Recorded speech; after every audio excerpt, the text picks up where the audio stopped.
আসসালামু আলাইকুম রহমতুল্লাহ। প্রিয় বন্ধুরা, আপনারা ধারাবাহিকভাবে দেখছেন আমার পারিবারিক সবজি ক্ষেতের দৃশ্য। আমার বাগানে কি কি সবজি আছে, কি কি ফলের গাছ আছে, আপনারা ধারাবাহিকভাবে দেখছেন। আজকেও আরেকটা ভিডিও আপনাদের মধ্যে শেয়ার করছি। আমার বাগানে আছে কাঁঠাল গাছ আছে, নিচে আছে ধনিয়া পাতা আছে, টমেটো আছে। যেহেতু টমেটো এখন শেষ হয়ে গেছে, এটা অনেক আগে ধারণ করা ভিডিও। তারপর আপনার লাউ গাছ ছোট, তারপরে আছে পেঁয়াজ লাগিয়েছিলাম, পেঁয়াজের ভিতরে লাল শাক ছিল।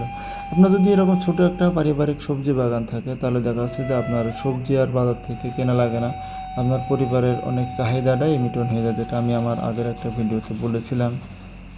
আমার অল্প একটু জায়গার ভিতরে আমার মান কচু গাছ ছিল, তারপরে এখন যদি এগুলো খাওয়া হয়ে গেছে।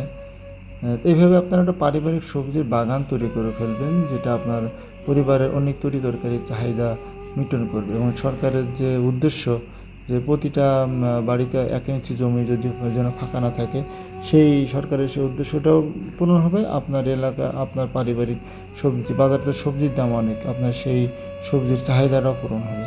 তাই দেখতে থাকুন আমার পারিবারিক সব বাগানের দৃশ্য। আসসালামু আলাইকুম রহমতুল্লাহ।